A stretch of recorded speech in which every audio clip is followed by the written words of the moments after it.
Good evening, I'm Keisha Butts with the CTV News Update. Well, topping our news tonight, Prince George's County Police make 3 arrests in connection with the August murder of 8-year-old Peyton Evans. Byron Scott has her story. It's a great feeling.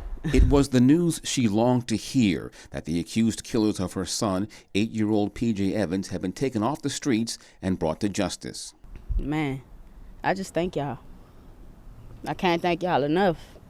I can't thank the officers, the detectives, the community, just all the love. Like, I can't thank y'all enough.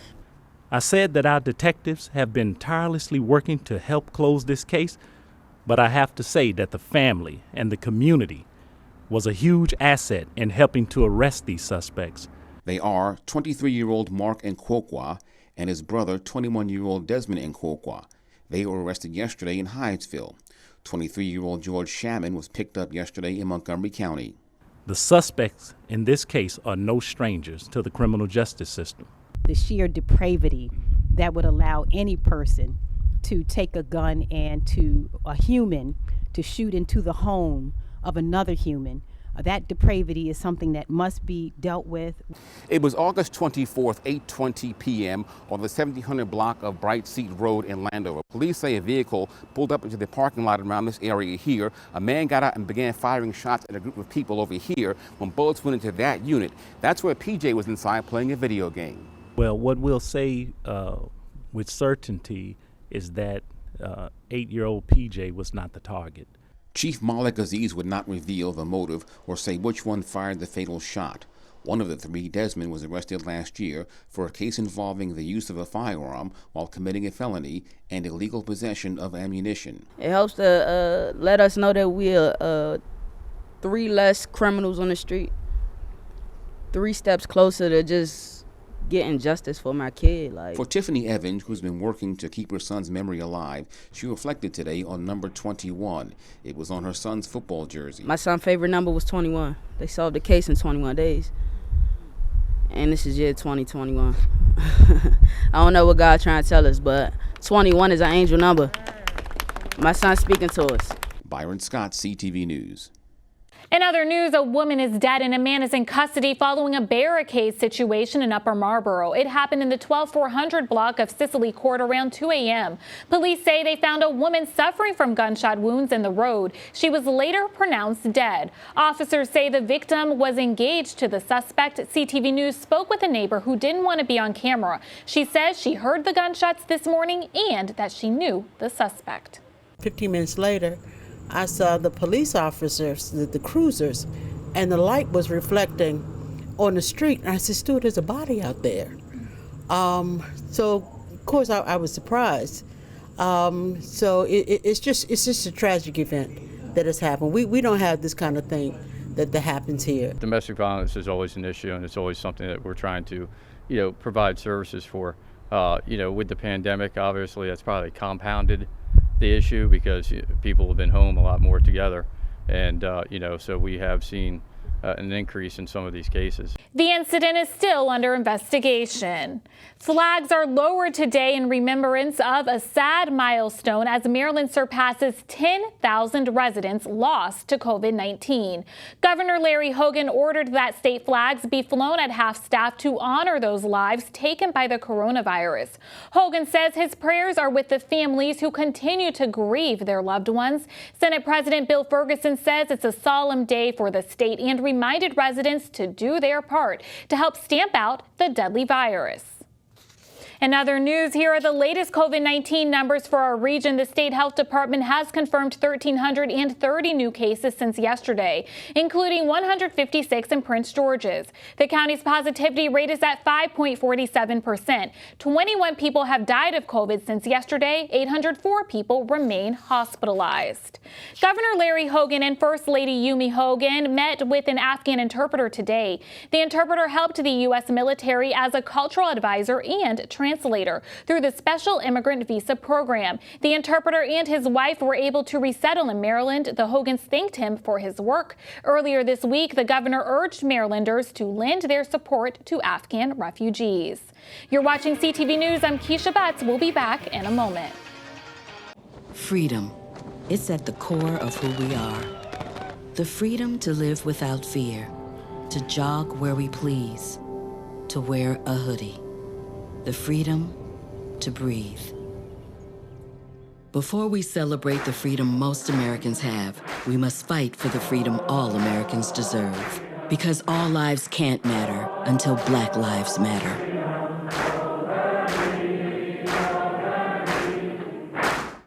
Thank you for staying with us. U.S. Capitol Police will be on high alert as protesters plan to descend on D.C. this weekend. Security fencing has been placed around the Capitol building. Extra security measures come as the Justice for J6 rally is set for this Saturday, September 18th. The temporary barriers will be up at Independence and Constitution Avenues from 1st Street Northeast to 1st Street Northwest. There will also be a number of road closures and parking restrictions in place Saturday.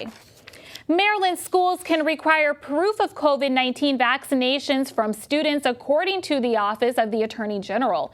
Senator Jim Rosapep asked the office for clarification on whether schools could require proof after confusion at the start of the school year. It responded that by law, a school can acquire a student's immunization history from a statewide database or require families to directly provide that information. Rosapep says he hopes with the clarification that school systems begin to proactively collect data on which students are vaccinated and those who aren't. As we reported yesterday, women have been hit hard during the pandemic, often due to a lack of child care or paid sick leave. It's resulted in a huge decline of women in the labor workforce, 57,000 fewer between January 2020 and June 2021, according to the Maryland Department of Labor. More than half of low-income working mothers took unpaid leave, compared with 35% of working mothers above the federal poverty level. Latina women have been particularly burdened since the beginning of the crisis. Hispanic mothers were more likely to be the ones staying home if their children could not go to school. Hispanic mothers, 2/3 of which lost pay when a child got sick. They had to stay home and take care of them. So there is a sweeping lack of access to paid sick and safe leave throughout the state of Maryland. Right now, we have the Maryland Healthy Working Families Act, which only gives 5 days of paid or unpaid leave to all Maryland workers, depending on the size of your employer. If you work for a small mom and pop shop, that's 5 days of unpaid leave. If you work for a rather larger company with 15 employees or more, then you get 5 days of paid leave. But we know with this virus and pandemic, just looking at the number of the time that you would need for a quarantine, which was 14 days, that was just not enough. So women just had to drop out altogether. And if they didn't drop out, they would take off shifts and just stay home, which means they lost a tremendous amount of economic resources for them and their families. A stark gender gap in pay already existed prior to the pandemic. A white woman would have to work 71 years to equal the lifetime earnings of a 60-year-old white man, a black woman 79 years, and a Hispanic woman 108 years. And women of color are disproportionately represented in lower paid workforce, including childcare, retail, and the restaurant industry. Every county and municipality in Maryland is required to have an ethics ordinance that includes lobbying provisions, but Delegate Al Carr says those ordinances vary greatly across jurisdictions. What I found is there is a lack of consistency between different counties, between different municipalities. Their definitions of lobbying are very different. Some of them are weak, others are strong.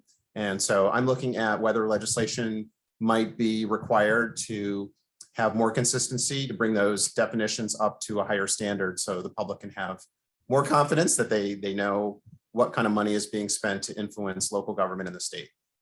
Carr says Prince George's County has one of the strongest ordinances in the state regarding ethics and lobbying. He adds that Montgomery County and its municipalities need to strengthen their laws. And still to come on CTV News tonight, the Terps get ready for a big Friday night matchup.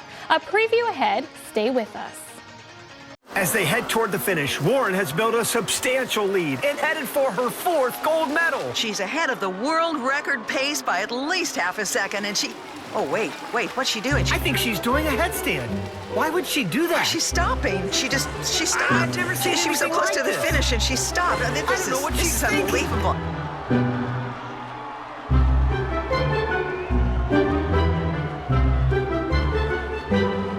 Yeah, I've never. Welcome back. Celebrate Hispanic Heritage Month with the county's library system. It's hosting several outdoor and virtual events now until October 15th. One of the highlights is a conversation between County Executive Angela Ossobrooks and Civil Rights Leader Dolores Huerta on October 6th. The library system is also hosting a festival this Saturday with performances, food trucks, and more. We're celebrating both Hispanic heritage and recognizing Welcoming Week, which ends that day. And Welcoming Week is an opportunity where we get to celebrate the important role that immigrants play in our community. And here in Prince George's County, we have over 20% of our population are immigrants who were not born in this country.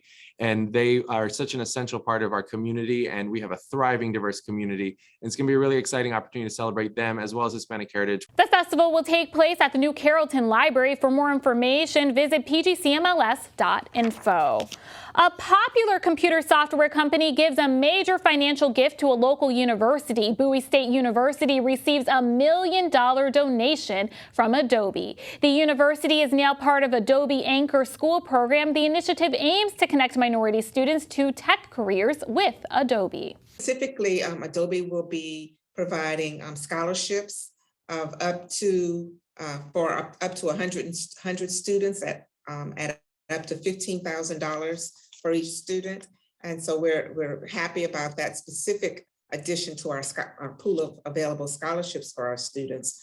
In addition to the scholarship and financial support, Adobe will also be providing some specific training using their Adobe Academy and other programs that they had in place already, as well as providing internships, externships, and the micro internships for the students. Robinson says Adobe will also provide resources for faculty. This is the first ever partnership with Adobe and Bowie State.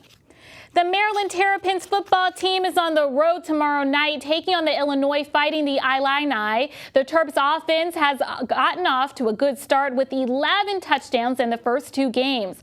Leading wide receivers Dante Demise and Raheem Jarrett both got onto the end zone in the first 2 games and have gotten the most attention for their speed. Senior tight end Chag Onoku also has 2 touchdown catches to start the season, and head coach Mike Loxley sees him as another difference maker for the offense. Well, he's a talented guy. You know, he's one of those guys that's on the Mackey watch list and very deserving of that honor. I think he's a matchup problem for people because of his ability to block the C area as well as a route runner and the matchups he created. And, you know, he's a guy that we're going to continue to try to find ways to get him the ball. Our O-line and, tight ends, I think we've done a tremendous job so far in protecting Leah. And then we also have done a tremendous job so far in the running game, opening holes, being able to communicate across the line and being able to communicate really fast and see things and recognize things and just knowing what the guy next to you is thinking and be able to play off of him. In the red zone, he's a big threat. He can do it all, whether we have him running flat routes, any one-on-one matchups, I take him over anyone. Ty Leah has really played a role in creating that chemistry that's necessary. It was a big-time throw by him and big-time catch by Chig on the touchdown catch. And I only think that as we continue to get through the season, you'll see more and more of what Chig's skill set is, as he'll be a major playmaker for us in our system. Other sports news, the Washington football team also has a big matchup. The team will host the rival New York Giants tonight at FedEx Field. Let's get a quick check on our 3-day weather forecast. Tonight, scattered showers and thunderstorms with a low around 70. Friday, mostly cloudy with a high near 82. Saturday and Sunday, mostly sunny with a daytime high in the mid-80s. And now for the community calendar, the Coalition for Public Safety Training in Schools announces a new scholarship program for local students. The organization is sponsoring a free driver's education scholarship program for eligible students. All classes will be virtual. Applications must be received by September 22nd. For more information and registration, visit www.cpsts.org. And that wraps up our CTV News Update. I'm Keisha Butts. Have a good night.